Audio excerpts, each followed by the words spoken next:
Post notification ಆದ ನನಗೆ ಸಿಗುತ್ತೆ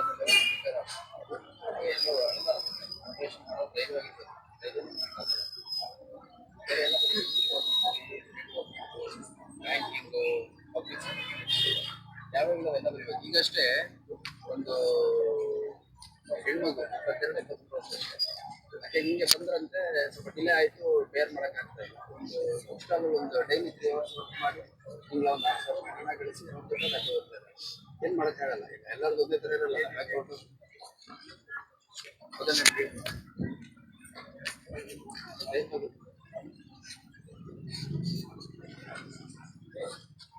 ನೀವೆಲ್ಲ ಹುಡುಗರು ಲೈಬ್ರರಿ ಬರ್ತೀವಿ, ಕೋಚಿಂಗ್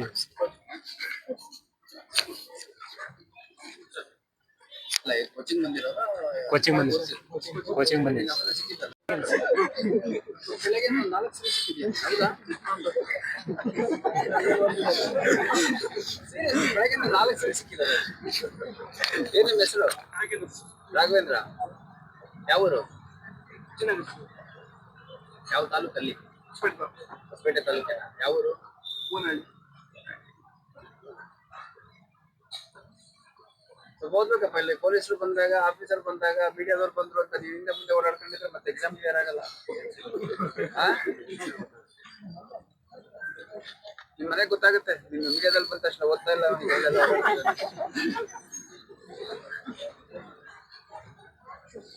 ಅಲ್ಲ ನೋಡಿ. ಈಗ ನೋಟಿಫಿಕೇಶನ್ ಏನಾಗೋ ಪ್ರೋಸೆಸ್ ಇದೆ, ಅದು ಬಹಳ ಗಂಭೀರವಾಗಿ ಸರ್ಕಾರದ ಹಂತದಲ್ಲಿ ನಿರ್ಣಯಗಳಾಗ್ತಾ ಇದೆ. ಡಿಸ್ಕಷನ್ ಸುಮ್ಮನೆ ನೋಡ್ತಾ ಇದಾರಲ್ಲ, ನಿರ್ಣಯಗಳಾಗ್ತಾ ಇದೆ. ಕೆಲವು ಕೋರ್ಟ್ ರಿಲೇಟೆಡ್ ಹರ್ಡಲ್ಸ್ ಇದೆ, ಅದನ್ನು ಕ್ಲಿಯರ್ ಮಾಡೋದಕ್ಕೆ ಪ್ರಯತ್ನ ಆಗ್ತಾ ಇದೆ. ಮೊನ್ನೆ ಬೆಳಗಾವಿ ಸೆಷನ್ ರಿಲೇಟೆಡ್ ನಮ್ಮ ಗೃಹ ಸಚಿವರು ಒಂದು ಸಭೆ ತಗೊಂಡಿದ್ರು ಎಲ್ಲ ಅಧಿಕಾರಿಗಳು.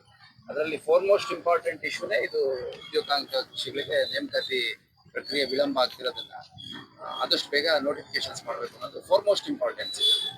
ಸೊ ಇಲ್ಲಿ ಸ್ಥಳೀಯ ಶಾಸಕರುಗಳು ಕೂಡ ನನಗೆ ಮಾತಾಡ್ಬಿಟ್ಟು ಸುಮಾರು ಜನ ಹಾವೇರಿಯಿಂದ ಮಾತಾಡಿದ್ರು, ಬಳ್ಳಾರಿಯಿಂದ ಮಾತಾಡಿದ್ರು, ಬಾಗಲಕೋಟೆಯಿಂದ ಮಾತಾಡಿದ್ರು, ಈ ಥರದ್ದೆಲ್ಲ ಸ್ಟೂಡೆಂಟ್ಗಳಾಗ್ತಾ ಇದೆ ಅಂತಂದು ಅವ್ರುಗಳು ಕೂಡ ಸದನದಲ್ಲಿ ಗಮನ ಸೆಳೆಯುವಂಥ ಕೆಲಸ ಮಾಡ್ತಾರೆ. ಸ್ವಲ್ಪ ಇವಾಗ ಒಳ ಮೀಸಲಾತಿಗೆ ಒಂದು ಇಶ್ಯೂ ಇತ್ತು, ಇವಾಗ ಮತ್ತಿನ್ನೊಂದು ಪರ್ಸೆಂಟೇಜ್ ಆಫ್ ರಿಸರ್ವೇಷನ್ ಇತ್ತು, ಅದ್ರ ರಿಲೇಟೆಡ್ ಹೈಕೋರ್ಟ್ ಸ್ವಲ್ಪ ಏನೋ ಇಂಟರ್ವೆನ್ಷನ್ ಆಗಿದೆ. ಆದಷ್ಟು ಬೇಗ ನಿರ್ಣಯ ಆಗುತ್ತೆ.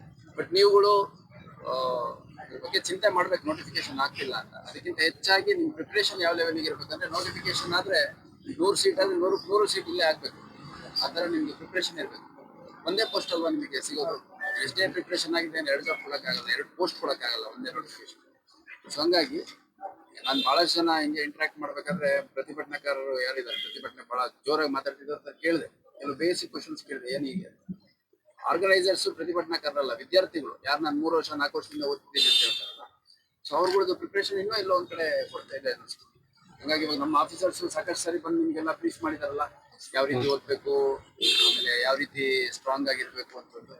ನಾನು ಅದೇ ಹೇಳಿದ್ದು, ಒಂದು ಹುಡುಗಿ ಪಾಪ 21-22 ವರ್ಷದ ಹುಡುಗಿ ಬಂದು ಪ್ರಿಪ್ರೇಷನ್ ಮಾಡಿದ್ದಾರೆ, 6 ತಿಂಗಳು. ಅವಾಗ ಫ್ಯಾಮಿಲಿ ಸಪೋರ್ಟ್ ತಗೊಂಡಿದ್ದಾರೆ. ಮತ್ತೆ ಇನ್ನೂ ಕೇಳೋ ಸರಿ ಹೋಗಲ್ಲ, ಮನೆ ಕಡೆ ಪರಿಸ್ಥಿತಿ ಸರಿ ಇಲ್ಲ ಅಂತ ಒಂದು book stall daily 3 hours 4 hours work ಮಾಡಿ she is taking care of Har self.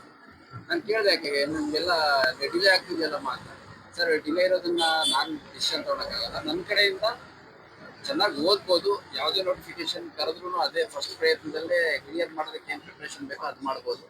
ಆ ನಿಟ್ಟಿನಲ್ಲಿ ನನ್ನ ಪ್ರಯತ್ನ ಮಾಡ್ತಾ ಇದ್ದೀನಿ ಅಂತ ಹೇಳಿ.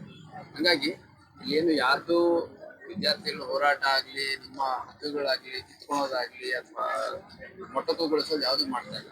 ನೀವು ಇದರಲ್ಲಿ ಆಲೂರು ವೆಂಕಟರಾಯ ಜಂಕ್ಷನ್ ಹುಬ್ಳಿ ಸರ್ಕಲ್ ಅಲ್ಲಿ ಪ್ರೊಟೆಸ್ಟ್ ನೋಡಿದ್ರಲ್ಲ, ಅವಾಗ ಯಾರಾದ್ರೂ ಒಬ್ರು ಸ್ವಲ್ಪ ಪರಿಸ್ಥಿತಿ ಮನಸ್ಕೆಟ್ಟು ಏನಾದ್ರು ಒಂದು ಸಣ್ಣ ಕೃತ್ಯ ಮಾಡಿದ್ರು ಬಹಳ ದೊಡ್ಡದಾಗಿ ಅದ್ರದ್ದು ಫಾಲೋಅಪ್ಸ್ ಇರುತ್ತೆ, 10 ಕೇಸಸ್ ಆಗುತ್ತೆ. ಅವಾಗ ವಿದ್ಯಾರ್ಥಿಗಳ ಕೇಸ್ಗಳು ಒಳಗಾಗುತ್ತಾರೆ, ಆಮೇಲೆ ವಿದ್ಯಾರ್ಥಿಗಳ ಭವಿಷ್ಯಕ್ಕೆ ತೊಂದರೆ ಆಗುತ್ತೆ. ಆರ್ಗನೈಸರ್ಸ್ ಏನಿದ್ದಾರೆ ಅವ್ರದ್ದು ಹೋರಾಟ ಅದು ನಾನು ಒಪ್ಕೋತೀನಿ ಕಂಪ್ಲೀಟ್ಲಿ. ಆಬ್ವಿಯಸ್ಲಿ ಬಂದಾಗ ನೀವು ಬೆಂಬಲ ಕೊಡ್ತೀವಿ, ಆದ್ರೆ ಲೋಕಲ್ ಕಾನೂನು ಸುವ್ಯವಸ್ಥೆ ಪರಿಸ್ಥಿತಿ ನೋಡ್ಕೊಂಡು ನಾವು ನಿರ್ಣಯ ತಗೋಬೇಕು. ನಾನು ಹೈಯೆಸ್ಟ್ ನಂಬರ್ ಆಫ್ ಟೈಮ್ಸ್ ನಿಮ್ಮೆಲ್ಲ ಕೋಚಿಂಗ್ ಇನ್ಸ್ಟಿಟ್ಯೂಟ್ ಬಂದಿದ್ದೀನ. ನಾವು ಮಗ್ದುಮ್ ಕಲ್ಯಾಣ ಮಂಟಪದಲ್ಲಿ ಒಂದು ಅವೇರ್ನೆಸ್ ವರ್ಕ್ಶಾಪ್ ಮಾಡಿದ್ವಲ್ಲ, ಸುಮ್ಮನೆ ಏನಾದ್ರು ಅದು ನಂಬಿಕೆ ವಾಸ್ತೆ ಇತ್ತ ಅಥವಾ ಜೆನ್ಯೂನ್ ಆಗಿತ್ತು? ಫುಲ್ ಡೇ ಇತ್ತಲ್ವಾ? It was for a whole day. ನಮ್ಮ ಆಫೀಸರ್ಸು ಮತ್ತೆ ಬೇರೆ ಬೇರೆ ಎಕ್ಸಾಮ್ಸ್ ಕ್ಲಿಯರ್ ಮಾಡಿದ್ರು, ಎಲ್ಲರಿಗೂ ಕರ್ಸಿ ಹೇಳಿದ್ವಲ್ಲ. ಸೊ ವೈಯಕ್ತಿಕವಾಗಿ ನಿಮ್ದೇನು ಆತಂಕ ಇದೆ ಅದೆಲ್ಲ ಆತಂಕಗಳ ಬಗ್ಗೆ ನನಗೆ ಮಾಹಿತಿ ಇದೆ. ನಾನು ಯಾರ್ಯಾರು ಗಮನ ತರಬೇಕು ತಂದಿದ್ದೀನಿ. ಇನ್ಫ್ಯಾಕ್ಟ್ ಜಿಲ್ಲಾಧಿಕಾರಿಗಳ ನೆನ್ನೆ ಮಾತಾಡಿ ಅವರು ಸಂಬಂಧಪಟ್ಟ ಸುಮಾರು ಜನ ಮಾತಾಡಿದ್ರು. ಈ ವಿಷಯದ ಬಗ್ಗೆ ಚರ್ಚೆ ಅಲ್ಲ, ನಿರ್ಣಯಗಳಾಗ್ತಾ ಇದೆ. ಹಾಗಾಗಿ ಧೈರ್ಯವಾಗಿ ನಿಮ್ದು ತಯಾರಿ ಮುಂದುವರಿಸಿ, ಆದಷ್ಟು ಬೇಗ ನಿಮಗೆ ಥ್ಯಾಂಕ್ ಯು.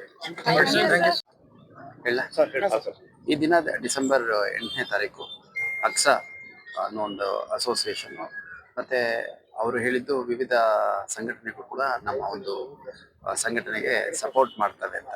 ಇವರು ಉದ್ಯೋಗ ಅರಸಿ ಯಾರು ಕಾಂಪಿಟೇಟಿವ್ ಎಕ್ಸಾಮ್ಸ್ಗೆ ಅಪಿಯರ್ ಆಗ್ತಾ ಇದ್ದಾರೆ ಅವ್ರಿಗೋಸ್ಕರ ಅವರ ಬೆಂಬಲವಾಗಿ ನೋಟಿಫಿಕೇಶನ್ಸ್ ಆಗ್ತಾ ಇಲ್ಲ, ನೇಮಕಾತಿ ವಿಳಂಬ ಆಗ್ತಾ ಇದೆ ಅನ್ನೋದನ್ನ ವಿಷಯವಾಗಿ ಇಟ್ಕೊಂಡು, ಅದ್ರ ಜೊತೆಗೆ ಇನ್ನು ಬಹಳಷ್ಟು ವಿಷಯಗಳಲ್ಲಿ ಇಟ್ಕೊಂಡು ಒಂದು ಪ್ರತಿಭಟನಾ ರ್ಯಾಲಿಯನ್ನ ಧಾರವಾಡ ನಗರದ ಶ್ರೀನಗರ ಸರ್ಕಲ್ನಿಂದ DC ಆಫೀಸ್ಗೆ ಹೋಗುತ್ತೆ ಅನ್ನುವಂಥದ್ದು ಒಂದು ಅರ್ಜಿ ಕೊಟ್ಟಿದ್ರು. ಆ ಅರ್ಜಿಯನ್ನು ನಾವು ನಿರಾಕರಣೆ ಮಾಡಿದ್ವಿ. ಅಷ್ಟಾಗಿಯೂ ಕೂಡ ಅವರು ಇಲ್ಲಿ ವಿದ್ಯಾರ್ಥಿಗಳು ಮತ್ತು ವಿದ್ಯಾರ್ಥಿ ಮುಖಂಡರು ಆಕಾಂಕ್ಷಿಗಳು ಯಾರು ಇದ್ದಾರೆ ಅವ್ರಿಗೆಲ್ಲರಿಗೂ ಕಮ್ಯುನಿಕೇಶನ್ ಮಾಡಿದ್ರು, ಇವತ್ತು ಮಾಡೋಣ ಅನುಮತಿ ಇಲ್ದಿದ್ರು ಅಂತಂದು.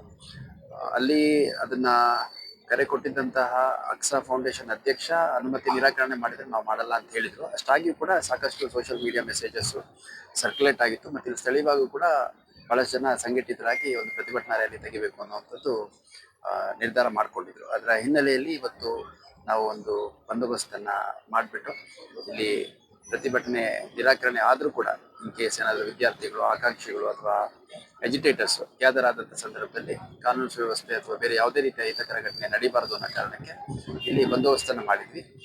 ನಾನು ಸೇರಿದಂತೆ ನಮ್ಮ ಅಧಿಕಾರಿ ಸಿಬ್ಬಂದಿಗಳು ಮತ್ತು ಸ್ಟ್ರೈಕಿಂಗ್ ಫೋರ್ಸ್ ಸೇರಿದಂತೆ ಭಾಳಷ್ಟು ಜನ ಅಗತ್ಯ ಅಧಿಕಾರಿ ಸಿಬ್ಬಂದಿಗಳನ್ನ ಉಪಯೋಗಿಸ್ಕೊಂಡು ಬಂದೋಬಸ್ತ್ ಮಾಡಲಾಗಿತ್ತು. ಮೀನ್ ವೈಲ್ ಕೋಚಿಂಗ್ ಇನ್ಸ್ಟಿಟ್ಯೂಟ್ಸ್ ಇರ್ಬೋದು, ಲೈಬ್ರರೀಸ್ ಇರ್ಬೋದು, PG ಮೆಸ್ಗಳು ಅಲ್ಲಿ ಕೂಡ ನಮ್ಮ ಕೆಲ ಸ್ಥಳೀಯ ಸಿಬ್ಬಂದಿಗಳು ನಿರಂತರವಾಗಿ ಅಧಿಕಾರಿಗಳು ಸೇರಿದಂತೆ ಎಲ್ಲರೂ ಸಂಪರ್ಕದಲ್ಲಿದ್ದಾರೆ. ಯಾಕಂದ್ರೆ ಇದು ಕೇವಲ ಪ್ರತಿಭಟನೆ ವಿಚಾರವಾಗಿ ಅಂತಲ್ಲ, ಇವನ್ ಅದರ್ವೈಸ್ ಸ್ಟೂಡೆಂಟ್ಗಳಿಗೆ ಎಂಗೇಜ್ ಮಾಡುವಂಥದ್ದು, ಅವರಿಗೆ ಮೋಟಿವೇಟ್ ಮಾಡುವಂಥದ್ದು, ಅವರು ಏನಾದರೂ ಡಿಸ್ಟ್ರೆಸ್ ಅಲ್ಲಿ ಇದ್ರೆ ಅವರಿಗೆ ಕೌನ್ಸಿಲಿಂಗ್ ಮಾಡುವಂಥದ್ದು, ಮತ್ತೆ ಅವರಿಗೆ ಮಾರ್ಗದರ್ಶನ ನೀಡುವಂಥದ್ದು. ಮತ್ತೆ ನಮ್ಮಲ್ಲಿರುವಂಥ ಬಹಳಷ್ಟು ಜನ PSIs ಅಂಡ್ ಬಿಲೋ, PSIs ಇರ್ಬೋದು, ಕಾನ್ಸ್ಟೇಬಲ್ಸ್ ಇರ್ಬೋದು, ಬಹಳಷ್ಟು ಜನ ಇಲ್ಲೇ ಧಾರವಾಡದಲ್ಲೇ ಓದಿ ಕಲಿತು ಉದ್ಯೋಗ ತಗೊಂಡಿರುವಂಥವ್ರಾಗಿರೋದ್ರಿಂದ ಅವರವರ ಜಿಲ್ಲೆಯವರು, ಅವರವರ ತಾಲೂಕಿನವರು ಅವ್ರದ್ದೇ ಒಂದು ಬಹಳ ಒಳ್ಳೆಯ ಒಂದು ಸಂಪರ್ಕವನ್ನ ಇಟ್ಕೊಂಡಿದ್ದಾರೆ. ಅವರೆಲ್ಲರಿಗೂ ಅನುಮತಿ ನಿರಾಕರಣೆ ಆಗಿರೋದ್ರಿಂದ ಅನುಮತಿ ಇಲ್ದಿರುವಂತ ಕಾರ್ಯಕ್ರಮದಲ್ಲಿ ಭಾಗವಹಿಸಬಾರ್ದು ಅಂತಂದು ಕೆಲವರು ಯಾರು ಮುಂದೆ ಬಂದಿದ್ರು ಅಂತವ್ರಿಗೂ ಮನವರಿಕೆ ಮಾಡ್ಕೊಳ್ಳುವಂತ ಕೆಲಸ ಮಾಡಿದ್ದಾರೆ. ಸರ್, ಈಗ 22 ಕ್ವಶನ್ಗಳು ನಮ್ಗೆ ಡಿಪಾರ್ಟ್ಮೆಂಟ್ ಕೇಳಿದ್ರು. 22 ಕ್ವಶನ್ಗಳಿಗೆ ನಾವು ಸಮರ್ಪಕವಾಗಿ ಉತ್ತರ